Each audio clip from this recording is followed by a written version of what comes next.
Hi, my name is Shayna Fannin and I'm an interior designer. I've been an interior designer for about 14 years. I'm also someone who loves to go salsa dancing, to drink wine, to read a variety of books, to create community around me, and to connect with people. I bring all of my loves and all of my passions and my curiosity about cultures and travel and architecture with me to who I am as a designer. Today, I really want to talk about design, specifically during this quarantine time. We are all spending an exorbitant amount of space indoors.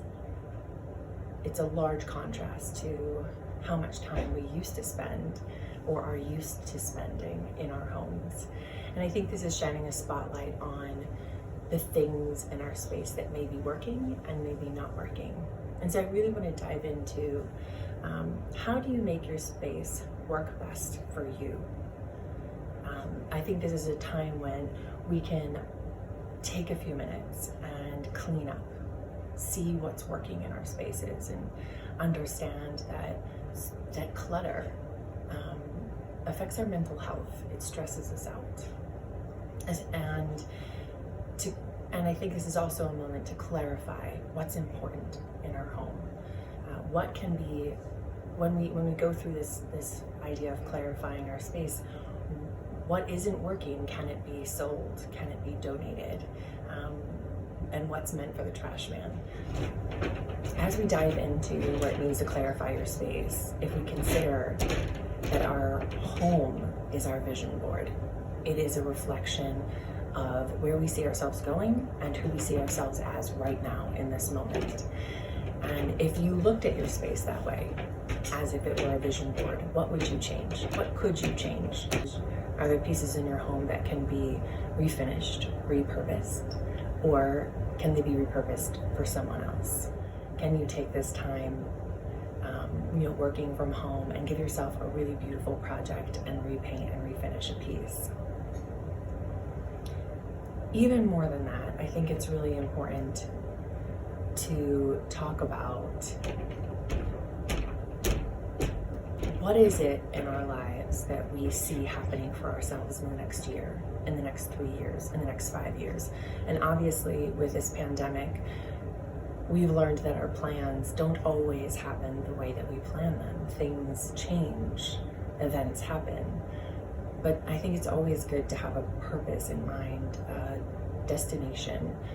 I think the fun part about life is how we get there, but we always need to stay focused on what it is that we want to do, what we want to accomplish, who we want to be in this world.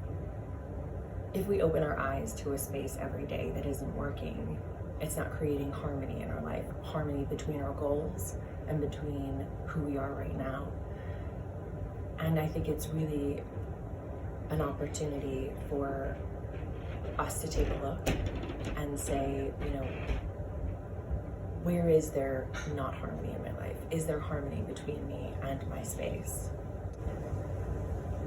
How to make the most of a small space. So I think when we're talking about creating harmony in our space, or harmonizing our space or our home, our apartment, we have to consider the size. And most city living, you're not living in a massive, spacious, expansive apartment.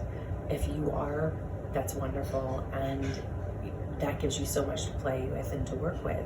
But for most of us, city living means downsizing. It means figuring out what pieces work and don't work. But I think a bigger part of that is, how do we make the most of that small space? If we have a lot of pieces that are large or are solid straight to the ground, it can give us a feeling that the space is small, because visually we can't see a lot of open floor space. And open floor space makes us feel like a room is more open when we can see more of the floor. It's just like a little simple visual trick. So I'm specifically showing this photo because this is a rather small dining room, but we can see clear almost to the windows underneath that table. the legs on the chairs are nice and tall, the legs on the table are nice and tall, and it's nice and bright. We're taking full advantage of the sunlight because nothing is blocking the sun from coming straight through and past that table, or not nothing, but not too much. We're seeing plenty of sunlight coming streaming past that table. And this visually makes us feel like it is more open, but it makes us feel like the space is larger, which is really important. I know that there are many ways you get creative and you need storage in the city, but taking advantage of the pieces that you don't use for storage, like dining room tables and chairs or your sofa, and making sure they're on nice tall legs really is an important opportunity for you to get the most of your space and to allow light and air and all the things to pass through. I think it's fun to consider our space, our home, our apartment, like a game of 3D Tetris. There's not one answer. There's not a right answer to where your furniture is located. There can be a wrong answer, but I don't know that there's specifically one right answer. I think it's important to look at the voids in your home, in your space. And if something's not working where it is, consider where it could work. Consider how to move things around. And this could be an opportunity for you to set up a Zoom call with a designer. I am setting up 30-minute consultations with clients at no charge right now via Zoom, and creating Dropbox files where we're able to comment back and forth and take a look at some photos and see what's working, what's not working, relay out space.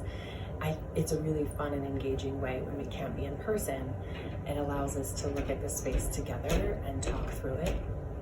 So that's something that if you're interested and you think this game of Tetris would be better played with a professional, definitely go ahead and reach out. But if you feel confident enough to do it on your own, I think it's really fun to consider what voids are there and what spaces are there. I really love when you walk into a floor plan, when you walk into a space, and this is a floor plan of one of the apartments at the Franklin in Philadelphia, to walk in, and this is a quick sketch I did, but to see just clear floor space.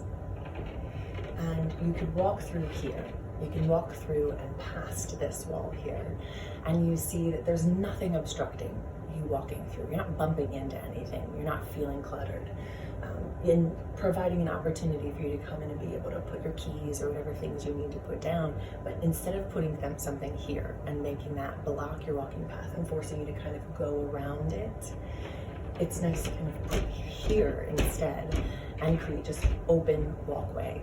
And that also can be really helpful in a small space, to be able to walk through unobstructed and not feeling like you've got to move around so many things. The more we feel like we have to divert, the more something feels cluttered and over full. I think it's also really fun to consider furniture for a use it was not intended for. So this particular piece, I really love it because when you open up inside, there's no shelving.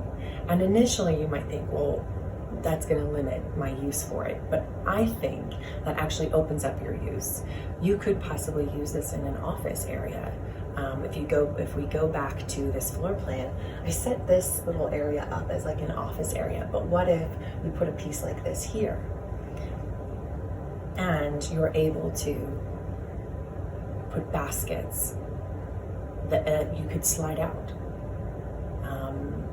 Different pieces, different things that you could put inside that would allow you to use that as something a little bit different, that would almost be able to give you like a feeling like drawers would inside of it, but without a big heavy piece with big heavy drawers. Or you could simply stack things inside. There's all kinds of options, there's all kinds of ways. There's no rule that says you have to use something for what it was created for. If it works for you, if it's beautiful, if it does what you need it to do, or you can get it to do what you need it to do in a fun and interesting way, then I say go for it.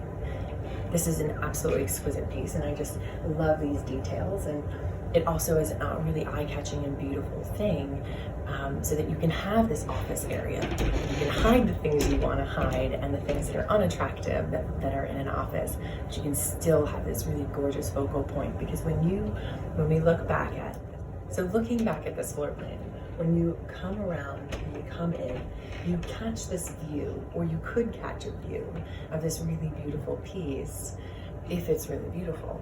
Now, it could be functional too if you need it to be, and there are ways to do that in a simple and clean manner.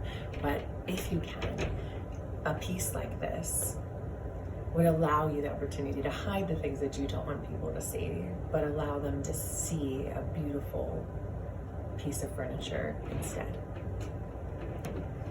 Other really fun things are to look at unique and dual purpose pieces. There are pieces that people created with small apartment living already in mind.